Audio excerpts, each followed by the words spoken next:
Ayan guys, good morning po.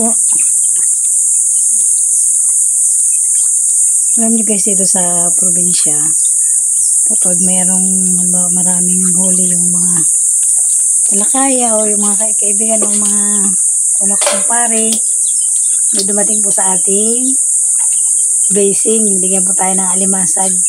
Ito po, samahan niyo po ako magluto ng alimasag. Ang lalagay lang po natin ay lagyan po lang natin siya ng bawang, tapos konting asin. Saka ito na lang pong Sprite ang isasabon natin para manamis-namis siya. Panibagong blessing.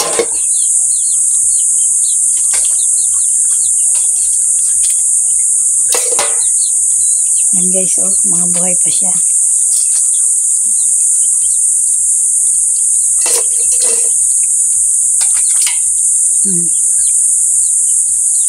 Kaya sigurado pong matataba siya kasi pag kapugan ito ang kasalimasag, tas babae mataba.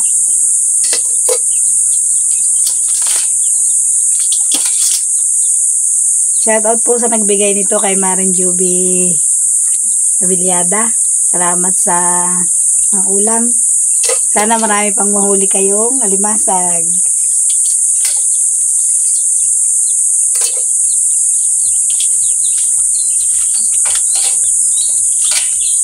Yan guys, oh.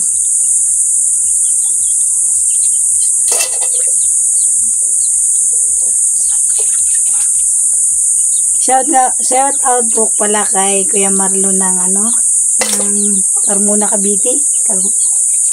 Kuya Marlon sa Lingguhay. Saka po kay Kuya Arby ng Calaca, Batangas. Kuya, punta kayo dito para makaulam kayo ng alimasag.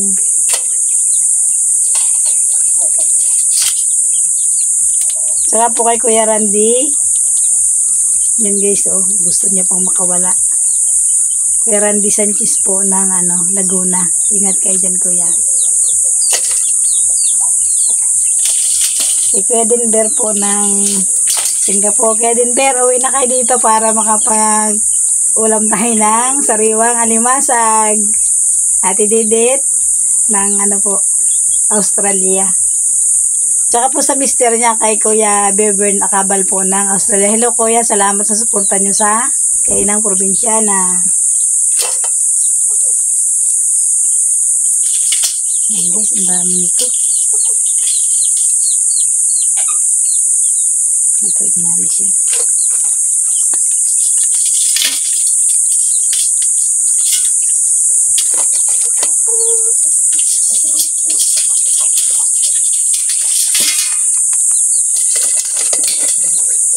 Gusto niyo pang tumatas. Yan ang mga katakas.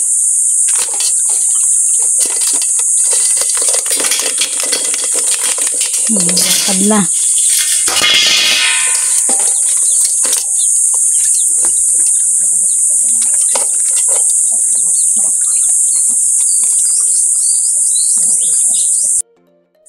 Yan guys, ang ating alimasag ay lapit na siyang maluto. Pero alam nyo guys, ito kung ayaw nyo ng ganito lang ang luto, pwede rin natin ito ilahok sa gulay. Kaya naman ito ay aking pinakuluan na sa Sprite, may konting asin para hindi po siya mayatak. Kumbaga yung taba niya nababawasan kapag hindi agad siya naluluto pagka bagong huli. Kaya kailangan natin siyang iluto. At kung gusto natin siyang ilahok sa gulay, pili natin siyang ilahok sa gulay na ginataan, sitaw o kaya kahit anong gulay na gusto nyong ilahok itong alimasag. Sure. Yan guys, magandang hapon po. Ngayon po ay welcome po sa aking vlog na Inang Probinsyana. Samahan niyo po ako magluto ng kasag na may lahok na sitaw. Lalagyan po natin siya ng sitaw. Ito po yung ating rekado. Inready ko na po at ang init. Ang banas. Yan guys, ang ating niyog. Kinayod na. Tapos ito ang ating kasag na gagataan. Tapos yung sitaw po, medyo dinagdagan ko na po. At kung ito na po ang rekado natin, bawang, tapos sibuyas, may paminta, tapos yung ating asin. Guys.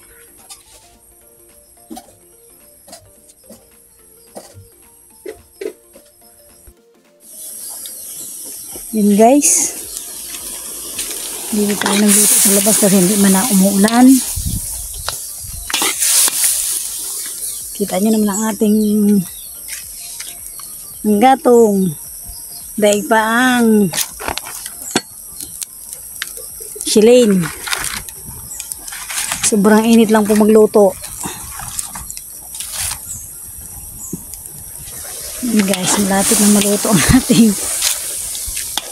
Kaya po pag nagugulay ako pag nagluluto ako po dito sa labas, nire-ready ko na muna lahat yung kailangan na rekado. Kasi po nung minsan nagluto ako ng gulay, sabi ko papakuluan ko lang muna siya ng saglit. Kumuha lang ako ng asin. Balik ko po dito, sulog na ang aking gulay sa lakas ng apoy. Net.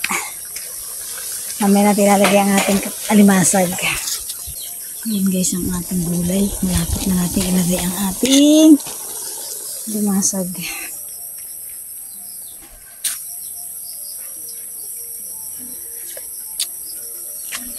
At na. Lagi po pag magluluto tayo ng ginataan, lagi po isasabaw natin sa ating paggagata. Yun na rin pong sabaw ng niyog para manamis-namis po ang lasa. Hindi natin kailangan magtubig. Huwag natin kalimutan ang ating yun lang pong sili. Kaya hindi muna ako kumuha ng sili kasi po malapit naman ang ating sili. Na ito lang po siya sa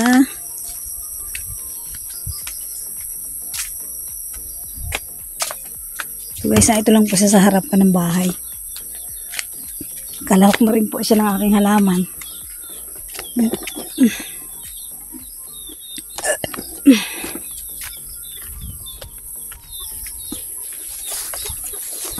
Alam nyo guys, habang ayan, akit tayo sa putol na nyug.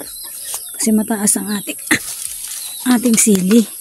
Pero yung mabababa po, ayan, sinampitan na ng mga manok, inakyatan na. Ang ilalagay na lang natin guys dito ay ito pong hinog. Kasi po pag ilaw hindi nakikita kasi kamukha na ng sitaw. Nagrereklamo na po si mama. Nanguya na daw po noong isang araw ang sili. Kaya hinog na lang ilalagay natin. Yan guys.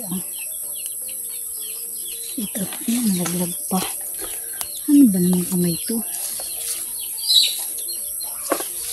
May kaya po ito? May pakabagan ng kamatis namin dati kaya hindi ko mapasok yun. Lalahugan ko na rin ng hilaw. 3 piraso lang, ito lang siya. Ayun guys, ang maraming bunga, mas mataas pa naman sa akin ang aming sili. May mababa na dun po, hindi naman po naubos ng manok. Ito guys ang ating sili. Lagay na natin. Pag hindi ka pinagpawisan ng pagluluto. Ganito po sa sa probinsya. Pag dito lang sa palibot ang ito na guys, ilalahok na natin ang ating alimasag. Kasi po kaunti ng sabaw ng ating sitaw. Matulog pawis, baka umalat ng ating gulay.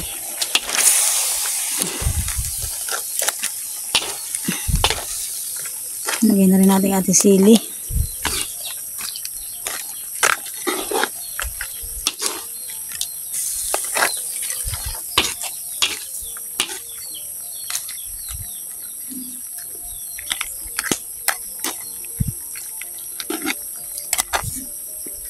Shoutout po pala kay Marindina de Santos sa Antipolo City. Hello Mads. Kumusta ka na dyan? Salamat sa pag-subscribe nyo. Doon po nga pala sa hindi pa nakakapag-subscribe sa channel ko sa Inang Probinsyana. Subscribe na po kayo para kasama ko kayo palagi sa ginagawa ko dito sa probinsya, yung pagluluto, tsaka yung kung paano tanim ng gulay at ng halaman. Meron din po kayo matututunan. Kasi po kahit naman po kayo nasa city or nasa bayan, pwede rin po kayo magtanim ng mga gulay sa paso or sa yung mga Wilkins na binubutasan tapos nakabitin lang siya. Hindi na kailangan ng maluwang na taniman na lupa. Guys, ang ating gulay. Itong ating kasag. Sabi ni Lula, dapat hindi naman paiigain ang sabaw ng gulay. Dapat daw po may nasasabaw din sa kanin. Wala tayong sili. Usok. Mahusok ka baga.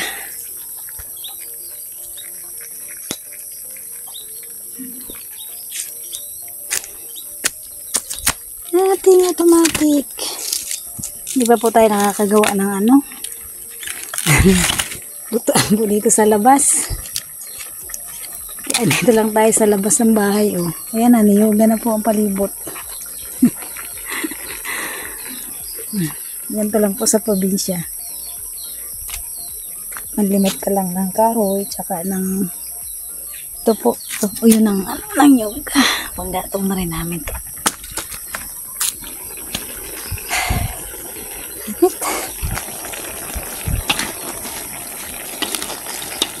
Nilagay ko rin po ditong paminta. Hindi na po ako nagdudurog ng paminta.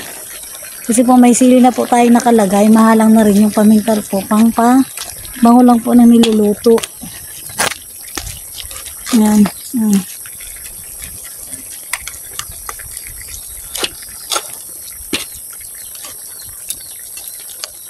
Init.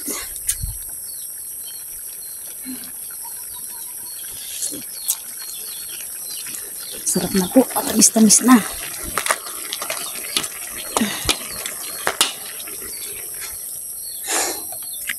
Ayun guys. Shout out po pala sa magandang mami sa JRS Tagay Camarines po. Kay ate Batsi Ibura. Hello ate. Sabi ko nga, kung ako magkakaanak ng babae, dapat kamukha mo na lang. Kasi ang ganda mo. Tsaka po sa aming kay Tia Juliet Manalo po ng JRS din po. Hindi po nagpapatalo. Ang ganda niyan. Hello Tia, salamat po sa suporta nyo. Tsaka po pala hello Kuya Stephen. Salamat sa suporta mo. Nagpangita pala tayo. Hindi ko nagmamadali kami. Hindi na ako nakapag-thank you sa iyo ng personal. Shoutout din po kay daddy mo, kay parang Ichi na Rinis. Nasa Italy po siya. Ingat yan pre palagi. Saka po kay Marge Jane de la Roca. Saka kay ate Stephanie Rinis po. Ate, salamat sa pag-subscribe nyo sa channel ko. Ingat kayo palagi sa trabaho niya.